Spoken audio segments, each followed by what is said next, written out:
오늘 사도행전 강해 저랑 이제 21번째 살펴보시는 시간입니다.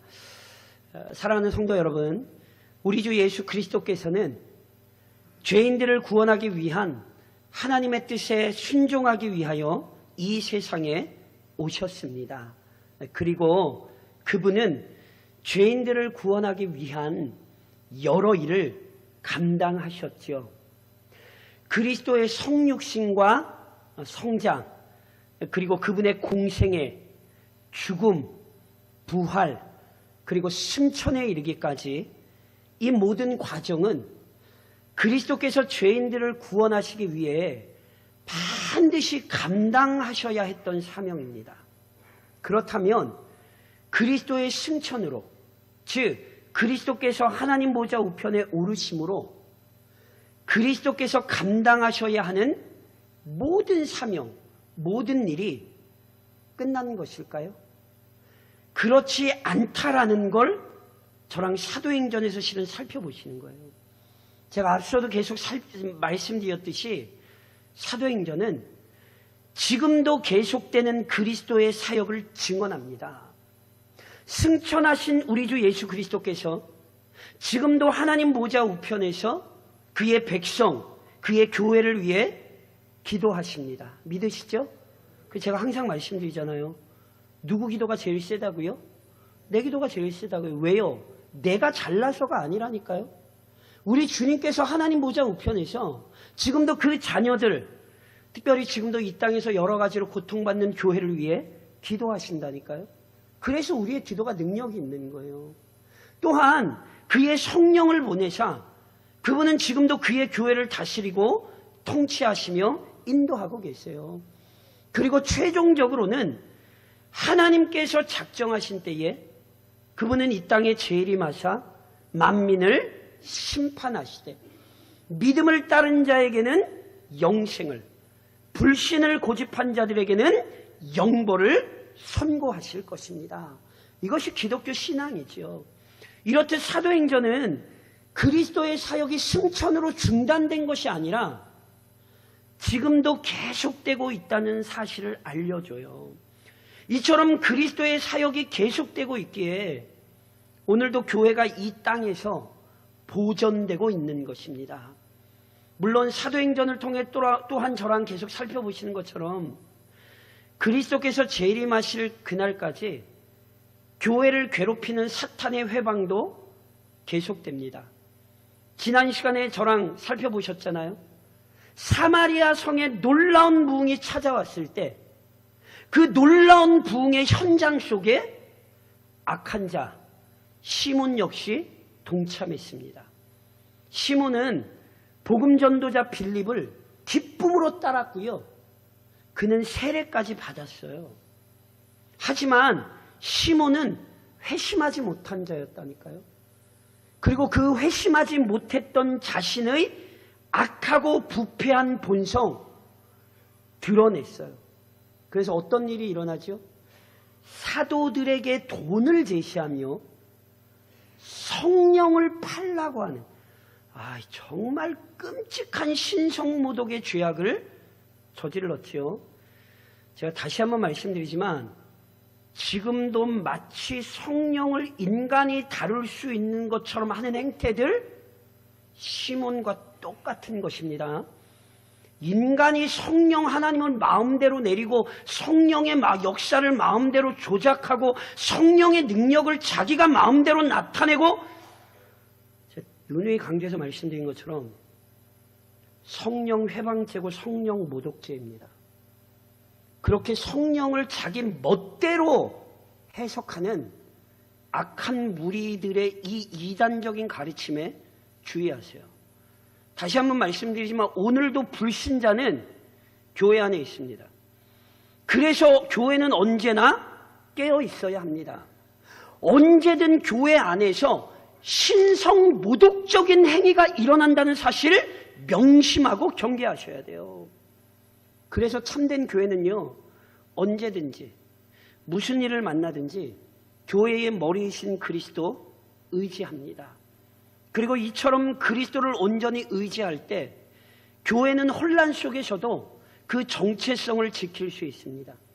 이처럼 그리스도를 온전히 의지할 때 사탄이 아무리 강력하게 회방해도 묵묵히 사명 감당할 수 있는 것입니다. 이것이 사도행전이 보여주는 교회의 역사요, 교회의 권능입니다. 그래서 오늘 저랑 본문에서도 그리스도를 의지하고 따르는 성도와 교회를 통해 이루어지는 놀라운 구원 사건을 보게 되는 것입니다. 그래서 오늘도 본문 속에 기억하셔야 되는 교리가 있습니다. 사랑하는 성도 여러분, 삼위 하나님께서 교회를 통하여 작정하신 구원을 이루어 가십니다. 저랑 지금 어떤 내용 살펴보셨냐면, 빌립이 예루살렘의 박해를 피하여 사마리아로 이동했죠. 그곳에서 복음을 전했어요. 그때 유대인들은 전혀 생각하지도 못했던 사마리아인의 구원이 성취되었죠. 더 나아가 이곳을 방문해서 유대의 교회와 사마리아 교회가 성령 안에서 하나라는 사실을 확인했던 베드로와 요한이 예루살렘으로 돌아가며 사마리아인의 여러 마을에서 복음을 전파했지요. 그러니까 다시 한번 말씀드리지만, 한 성령 안에서 유대인이냐 사마리아인이냐의 구별이 없어요. 우리는 성령 안에서, 한 주님 그리스도 안에서, 한 아버지 하나님 안에서 하나라는 사실을 기억하셔야 되죠. 그래서 사마리아의 부흥 속에 제자들에게 성령이 임하면 예루살렘과 온 유대를 넘어 사마리아에도 복음이 전파될 것이라던 그리스도의 말씀이 성취된 것입니다. 그러면 성도 여러분, 복음이 사마리아까지만 전파되면 됩니까? 아니지요. 우리 주님은 사마리아만이 아니라 땅끝까지 전파되어야 한다 말씀하셨잖아요. 그러니까 다시 말해, 유대인만이 아니라 사마리아인만이 아니라 이방인에게도 복음이 전파되고 구원이 성취되어야 되는 것이죠. 그래서 본문에는 이방인에게도 복음이 전파되고 구원이 성취되는 사건이 기록되어 있어요. 그래서 아까 저랑 읽으셨던 본문 26절에 이런 기록이 있죠. 주의 사자가 빌립에게 말하여 이르되, 일어나서 남쪽으로 향하여 예루살렘에서 가사로 내려가는 길까지 가라 하니 그 길은 광야라. 주의 사자가 빌립에게 명령을 내리시는 거예요. 여기 주의 사자는요, 단순히 피조물인 천사가 아니라 성령 하나님입니다. 그 성령 하나님께서 빌립에게 어떤 명령 내리셨어요? 예루살렘에서 가사로 내려가는 길로 가라는 거예요. 여기 나오는 가사는 구약 성경에서 잘 아시는 것처럼 블레셋의 5개의 주요 방백, 주요 도시 중 하나입니다. 그런데 이 도시가요, 이전에 잘 아시는 사람, 알렉산더 대왕, 많이 들어보셨죠? 이 알렉산더 대왕에 의해 이 도시가 원래는 이렇게 파괴가 되거든요. 그래서 당시에는 예루살렘에서 가사로 가는 길은 거의 폐허였어요. 그래서 오늘 본문에도 그 길은 광야라 이렇게 표현이 되어 있는 거예요. 그래서 실제로 이런 이유 때문에 보통 당시의 여행객들은요, 원래 있었던 길이 아니라 새로 난 다른 길을 이용해서 가게 되거든요. 그러니까 이런 상황만 좀 생각해 보면, 예루살렘에서 가사로 내려가는 길로 가라, 이 성령의 명령은 실은 선뜻 이해되기 좀 어려웠습니다. 하지만 제가 앞서도 저랑 계속 살펴보셨죠? 성령 충만은 뭐가 배고 뭐가 나타나고 뭐가 이상해 이런 거 아닙니다. 성령 충만의 본질은 성령님의 뜻에 순종하는 겁니다. 이게 성령 충만입니다. 그래서 빌립은 성령이 충만했던 사람이잖아요.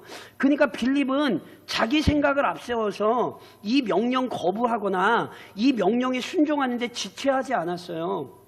인간적으로 보면 이게 별로 그렇게 선뜻 이해되지 않는 명령이지만 빌립은 성령께서 명령하신 대로 곧장 순종하여 그 길로 내려가는 거예요. 그래서 내려가 보니 본문 27절로 28절에 이렇게 기록되어 있죠. 일어나 가서 보니, 명령하시자마자 일어나 즉각적으로 가서 보니 에디오피아 사람 곧 에디오피아 여왕 간다게의 모든 국고를 맡은 관리인 네시가 예배하러 예루살렘에 왔다가 돌아가는데 수레를 타고 선지자 이사야의 글을 읽고 있었습니다. 빌립이 성령의 뜻에 순종하여 그 길로 가보니까요, 이방인 고위 관료가 수행원들을 데리고 그 길로 지나가는 게 보이는 거예요. 그런데 이 사람이 누구냐면요, 에디오피아 사람이거든요. 성도 여러분, 여기 본문에 나온 에디오피아는요, 지금의 에디오피아를 생각하시면 안 되고요, 이 에디오피아란 당시로는 요즘으로 보면 이집트 남쪽, 요즘 보통 그 뉴스에서 수단이란 나라 나오는 거 아시죠? 그 수단 지역에 존재했던 누비아 왕국이에요. 그런데 이 누비아 왕국이란 왕국에는 어떤 전통이 좀 있냐면, 이 나라의 왕은 백성들에게 태양의 아들로 이렇게 역임을 받았거든요. 그러니까 왕이 굉장히 신성한 존재죠. 그래서요, 이 나라는요, 왕은 세속 정치에는 관여를 안 해요. 왜냐하면 태양의 아들이기 때문에 신성한 존재니까 세속 정치에는 관여를 안 하고요. 누가 왕처럼 사냐 하면 왕의 아내, 즉 여왕이 국정을 담당해요. 그러니까 이 나라는 여왕이 실질적 왕이라고 할 수 있고, 그래서 여왕의 호칭이 있는데 그게 간다게예요. 그러니까 간다게라는 게 지금 사람의 이름이 아니라 여왕의 호칭이에요. 그런데 지금 이 길로서 자기 나라로 돌아가는 사람이 누구예요? 이 여왕의 명령에 따라 모든 국고를 맡은 관리하는 내시예요. 그러니까 이 표현은 이 내시가 에디오피아의 상당한 권력자였다는 사실을 우리에게 알려줘요. 그런데 이 사람이 권력자였다는 게 중요한 게 아니라, 이 사람이 어떤 계기였는지는 모르지만 구약 성경에 하나님을 알고 경외했어요. 그 정도가 아니에요. 이 사람이 구약 성경의 가르침에 따라 예루살렘까지 와서 예배할 정도였어요. 이걸로 안 끝나요. 당시로서는 굉장히 값비싼 두루마리 성경을 소유하고 있었고요. 예배하고 본국으로 돌아가면서 그 성경을 펼쳐서 그 성경을 큰 소리로 읽는 아주 신앙의 열심을 지닌 사람이었어요. 그런데 그 사람을 보자 본문 29절로 30절에 이런 말씀이 있어요. 성령이 빌립더로 이르시되 이 수레로 가까이 나아가라 하시거늘 빌립이 달려가서 선지자 이사야의 글을 읽는 것을 듣고 말하되 읽는 것을 깨닫느냐. 자, 보세요. 성령께서 가라 하셔서 예루살렘으로 가사로 내려가는 길로 갔더니 에디오피아 내시가 수레를 타고 가는데, 놀랍게 이 에디오피아의 내시가 큰 소리로 두루마리 성경을 읽고 있는 거예요. 그때 빌립은 깨달아요. 성령께서 나를 이 사람에게 보내셨구나. 그래서 이 사람이 이사야서 읽는 것을 듣고는 묻는 거예요. 지금 성경 읽고 계신데 그거 성경 읽는 거 깨달으시겠어요? 딱 묻자 31절입니다. 화면 보시면 저랑 31절을 같이 한번 읽으실까요? 31절입니다. 대답하되 지도해주는 사람이 없으니 어찌 깨달을 수 있느냐 하고 빌립을 청하여 수레에 올라 같이 앉으라 하니라. 빌립이요 가서 물었어요. 그거 혹시 읽는 거 깨달으세요? 그랬더니 내시가 아니나 다를까 나 이거 읽고 있는데 너무 몰라서 답답했다고 자기 심정을 토로하죠. 그리고 보세요. 빌립 처음 본 사람이에요. 이 두 사람들 오늘 처음 만났어요. 그런데 이 내시가 빌립을 청하여 수레에 오르게 하고 알려달라고 하는 거예요. 성도 여러분 기억하셔야 돼요. 이게 지금 우연이 아니에요. 빌립을 성령께서 이곳에 보내신 것처럼 빌립께서 내시의 마음을 감동하신 거예요. 그래서 이 사람이면 이 성경을 나에게 풀어줄 수 있겠구나. 마음의 감동하심을 받아 처음 본 사람을 자기 수레에 태우는 거예요. 그리고 나자 본문 32절로 33절을 저랑 화면 보시며 한번 같이 한번 읽으시겠어요? 이게 뭔가, 이게 어디 성경인가 한번 이렇게 기억을 떠올려 보시겠어요? 저랑 한번 같이 읽겠습니다. 읽는 성경 구절은 이것이니 일러스되 그가 도살자에게로 가는 양과 같이 끌려갔고 털 깎는 자 앞에 있는 어린 양이 조용함과 같이 그의 입을 열지 아니하였도다. 그가 굴욕을 당했을 때 공정한 재판을 받지 못하였으니 누가 그의 세대를 말하리요 그의 생명이 땅에서 빼앗김이로다 하였건. 내시가 수레를 타고 돌아가면서 책을 읽고 있는데 이 책이 이사야서거든요. 저랑 읽으신 이 본문이 혹시 이사야 어딘 줄 아시겠어요? 이사야 53장입니다. 목사님 약간 다른 것 같은데 약간 다른 이유는요. 구약 히브리어 성경을 헬라어로 번역한 70인경 성경이기 때문에 그래요. 이게 이사야 53장이고요. 이사야 53장의 별명 제목이 있습니다. 그게 뭔지 아세요? 고난받는 종이지요. 내시가 성경을 계속 읽다가 마침 빌립이 왔을 때 이곳을 읽게 된 것인지 아니면 이 본문이 이해가 안 돼서 이 본문을 계속 읽고 있었던 것인지는 좀 잘 모르겠어요. 그런데 내시는 이 본문을 읽으며 너무너무 답답한 거예요. 뭐가 답답했느냐? 본문 34절을 저랑 화면 보시면서 같이 한번 읽으시겠어요? 같이 읽겠습니다. 그 내시가 빌립에게 말하되 청컨대 내가 묻노니 선지자가 이 말한 것이 누구를 가리킴이냐? 자기를 가리킴이냐? 타인을 가리킴이냐? 자, 보세요. 내시가 이사야 53장을 읽으면서 너무너무 궁금한 거예요. 도대체 이 고난받는 종이 누구인가 너무너무 궁금해서 그걸 물었거든요. 근데 실제로 당시 유대 랍비들 사이에서 이 고난받는 종이 누구인가는 굉장히 논쟁이 되는 질문이었습니다.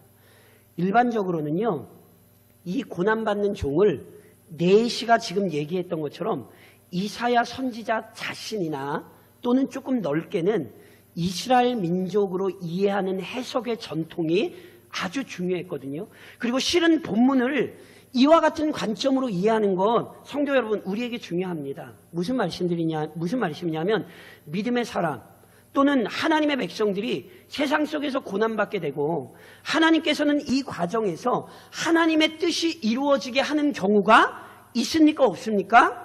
많이 있지요. 저랑 사도행전 7장에서 스데반 설교 살펴보셨지만 요셉이 이스라엘 백성 위하여 먼저 고난받았잖아요. 그러니까 하나님의 사람이 자신의 백성들 위해 고난받는 거 있습니다.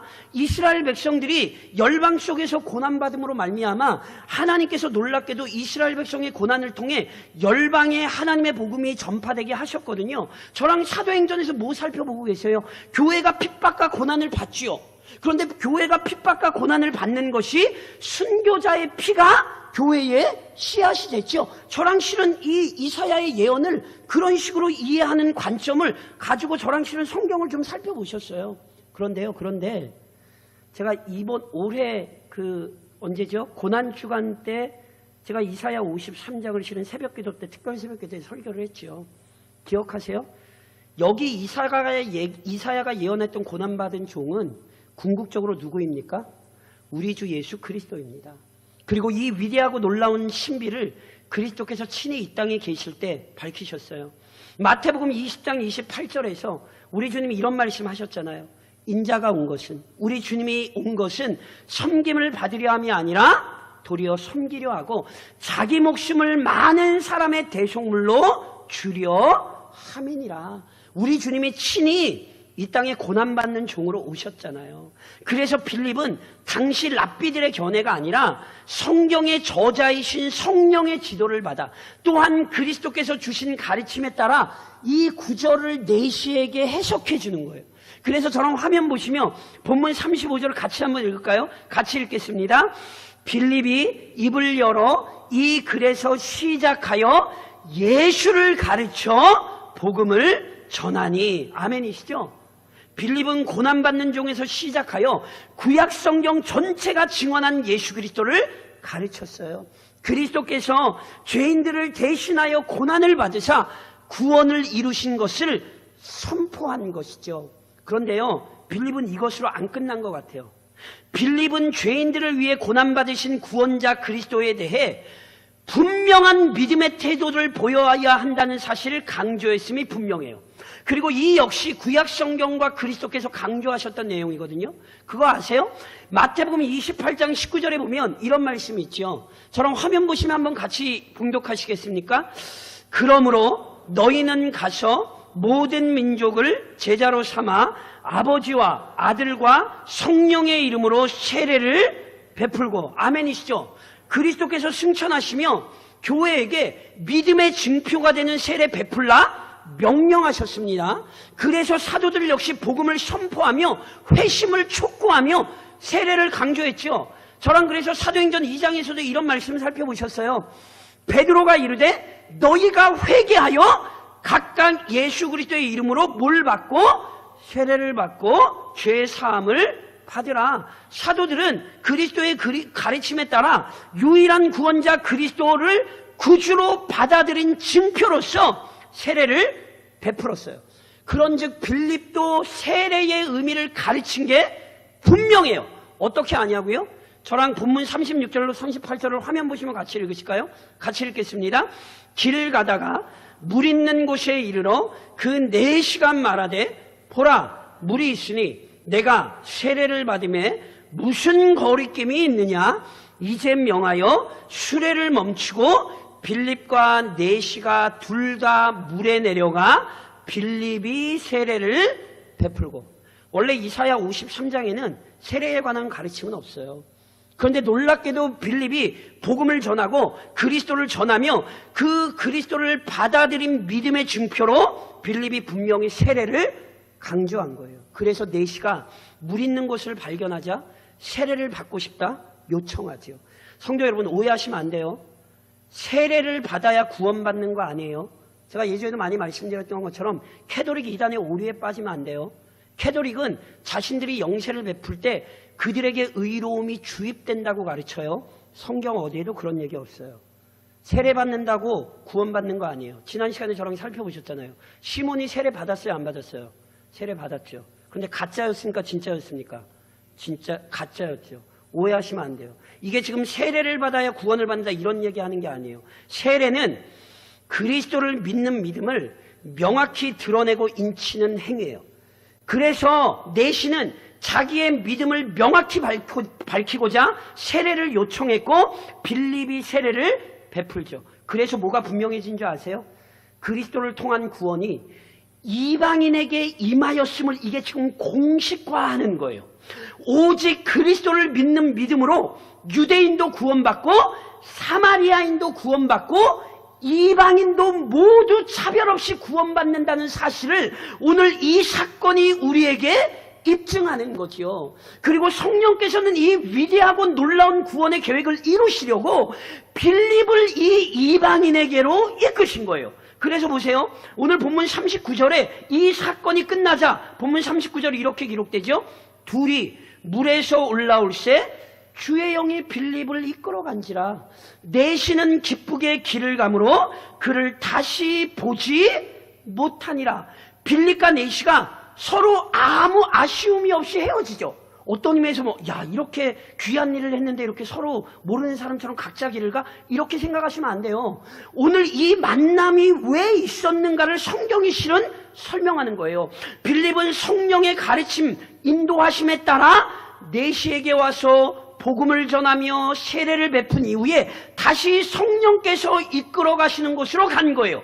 내시는요, 죄인을 위해 고난받으신 종 예수 그리스도를 통한 구원을 알지 못해 답답했던 영혼인데 이제는 그리스도로 말미암은 구원을 얻은 기쁨에 가득 차서 그 영광스러운 구원을 허락받은 것에 대한 감격으로 자기 나라로 다시 돌아가게 되는 거죠. 보세요. 오늘 이 본문의 사건은 빌립이 만들어낸 일도 아니고 내시가 열심을 냈기 때문에 이루어진 일이 아니에요. 오직 구원을 작정하시고 그 구원을 이루시는 삼위 하나님의 능력으로 이루어진 일입니다. 하나님께서 자기 백성을 얼마나 세심하게 찾아내고 계신가 성령이 이 이야기를 하는 거라고요. 그리고 동시에 보세요. 삼위 하나님께서 누구를 통해 일하셨어요? 빌립을 통해 일하셨어요. 조금 다시 말씀드리면 성도 또는 교회를 통하여 하나님께서 자신의 택하신 자녀를 찾아내시고 그에게 구원을 베푸신다는 사실을 오늘 성경은 우리에게 가르치는 것입니다. 그런즉 사랑하는 성도 여러분, 오늘도 본문에 근거하여 권면하며 적용합니다. 우선 오직 그리스도를 믿는 자에게 임하는 구원을 확신하십시오. 성도 여러분, 빌립이 사마리아에 와서 복음을 전하자 사마리아의 구원이 임한 것은 유대인들 편에서 보면 굉장히 놀랍고 충격적인 사건이라는 것 제가 설명드렸죠. 그런데 보세요. 사마리아 성의 부흥만 놀란 사건이 아니에요. 본문에 기록된 사건 역시 유대인 편에서는 굉장히 놀랄 수밖에 없는 사건이에요. 왜요? 당시 유대인들은 편협한 구원론에 빠져 있었거든요. 그들은 유대인에게만 구원이 있고 이방인에게는 구원이 없다고 여겼어요. 심지어 유대 랍비들의 글에 보면 이방인들을 뭐라고 표현했냐면 지옥의 불쏘시개라고 표현을 했어요. 지옥불을 때우는데 이방인을 하나님이 사용하신다. 그러니까 그렇게 생각할 정도로 이방인의 구원이란 전혀 생각할 수 없던 일이에요. 그런데 오늘 이방인의 구원이 일어났지요. 그러니 이 사건은 굉장히 충격적인 사건이고요. 정확히 얘기하면 이방인도 하나님은 구원하신다는 놀라운 구원의 섭리를 나타낸 사건이에요. 그런데 보세요. 이방인인 것 때문에 놀라기도 하지만 또 하나 유대인들이 이 사건에서 놀라는 이유가 있어요. 이게 왜 놀라운 사건인지 아세요? 이방인보다도 또 놀라운 게 있는데 그게 뭐냐 하면 내시기 때문에 그래요. 무슨 말씀이냐면 자, 저랑 화면 보시면서 신명기 23장 1절이거든요. 저랑 한번 같이 한번 읽어보시겠어요? 같이 읽겠습니다. 고환이 상한 자나 음경이 잘린 자는 여호와의 총회에 들어오지 못하리라. 내시는 여호와의 총회에 들어올 수 없습니다. 물론 제가 이제 설명드린 거 잘 들으셔야 돼요. 여호와의 총회에 들어오지 못한다는 의미에 대해 다양한 견해가 있어요. 예를 들면 이스라엘 백성과 섞여 살 수 없다. 또는 이스라엘의 어떤 중요한 직책을 맡을 수 없다. 또는 이스라엘 사람과는 결혼할 수 없다. 또는 백성 전체가 모이는 이스라엘 백성 전체가 모이는 그 공식 집회에는 참석할 수 없다. 등등 총회에 참석하지 못한다는 의미가 정확히 어떤 의미인지 저희가 한 가지를 좀 주장할 수 없어요. 그런데 총회에 참석할 수 없는 것을 떠나서 당시 고대 사회에서 이 이방 문화에서 고의로 남자가 거세를 하는 것, 고환을 상하게 하는 일은 실은 우상 숭배와 밀접하게 연관된 일인 경우가 많이 있어요. 그래서 실은 유대인들 입장에서 보면 여호와의 총회에도 못 들어온다 그랬죠.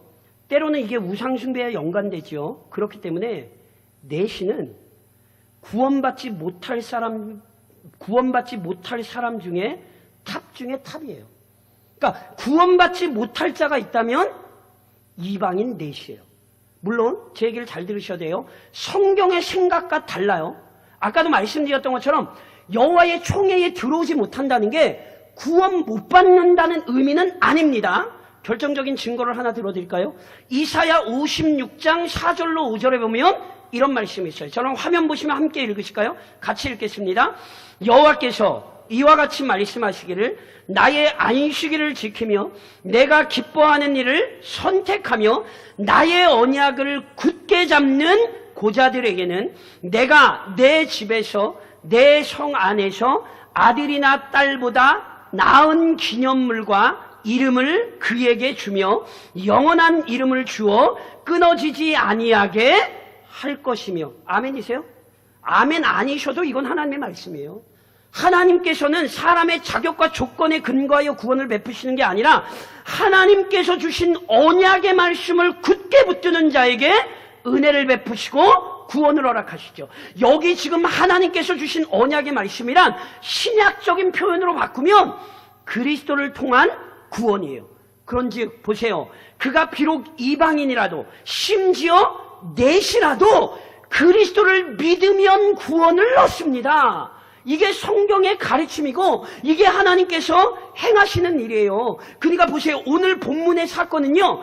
이사야를 통해 주셨던 말씀, 더 나아가 구약이 가르쳤던 오직 그리스도를 믿는 자면 누구든지 구원을 얻게 된다는 사실을 입증한 놀라운 사실이죠. 그리고 오늘도 교회는 이 위대한 진리, 변치 않는 진리를 믿는 사람들입니다. 오늘 우리 역시 그리스도를 믿는 믿음으로 구원을 얻었지, 우리 중 누구도 다른 방법으로 구원을 얻지 않았습니다.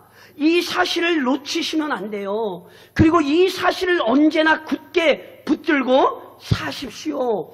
지금 예수 안 믿는 사람, 예수 믿으면 그는 구원을 얻습니다. 그것이 내 가족이든지 내 형제이든지 이 지역의 어떤 사람이든지 사람의 시선으로 판단하지 마시고 그가 예수를 믿을 때 그는 구원을 얻는다. 이 영광스러운 진리를 가슴에 새기며 사십시오. 이것이 오늘 교회의 태도여야 하는 것입니다.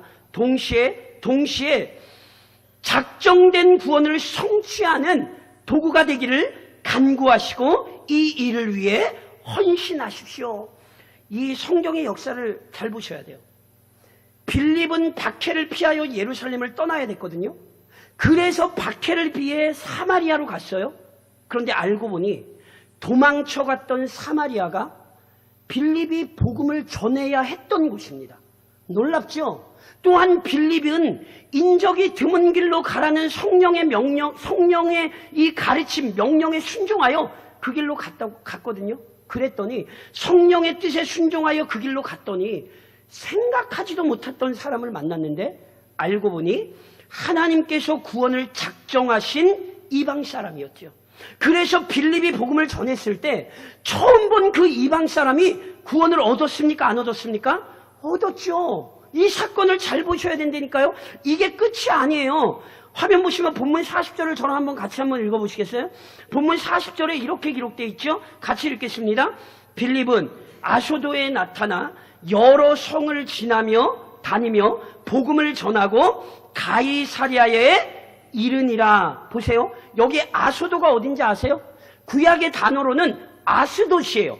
역시 마찬가지로 블레셋의 중요한 5 성읍 중에 하나예요. 이방인의 땅이에요. 그런데 그 이방인의 땅으로 빌립을 데려가셨거든요. 여기 성경에는 자세히 기록이 없어요. 그러나 이전 사건을 봤을 때 우리가 분명히 고백할 수 있는 내용이 있어요. 성령께서는 아무 의미 없이 이곳으로 빌립을 데려가지 않으셨어요. 분명히 빌립은 성령의 뜻에 따라 이곳에 가서 복음을 전했을 것이고 그곳에 택정받은 하나님의 백성들이 구원을 얻었을 것입니다. 성경은 이 역사를 우리에게 가르치는 거죠. 그러므로 성도 여러분 명심하십시오. 삼위 하나님께서 친히 구원을 이루십니다. 아멘이십니까? 그런데 어떻게 이루시는가를 보셔야 돼요. 그 작정하신 구원을 성도와 교회의 헌신을 통하여 성취하신다고요. 하나님이 직접 나타나신 게 아니라 빌립을 통하여 놀라운 구원을 이루신다고요.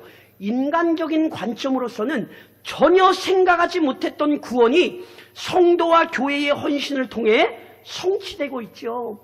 그러므로 오늘 우리 모두가 빌립과 같이 하나님의 도구가 되기를 간구하십시오. 성도 여러분, 지금도 누군가는 탄식하고 있는 거예요. 지도해주는 사람이 없으니 어찌 깨달을 수 있겠냐고. 복음을 들려주는 사람이 없으니 내가 어찌 예수를 알겠느냐고. 지금도 이 땅에 누군가는 탄식하는 영혼이 있는 것입니다. 오늘도 나라의 큰 수혜를 보시며 어떤 생각하세요? 제가 누누이 말씀드리죠. 자연이 많이 환경이 파괴됐어. 그것만 생각하면 그 사람은 성경을 모르는 사람이에요. 예수님께서 마지막 때에 우리가 다 설명할 수 없는 처처의 수많은 재앙 일어난다고 말씀하셨어요? 안 하셨어요? 오존층이 파괴되어 지구온난화 때문에 이런 현상이 일어난다? 이것만 얘기하면 믿음 없는 사람이에요.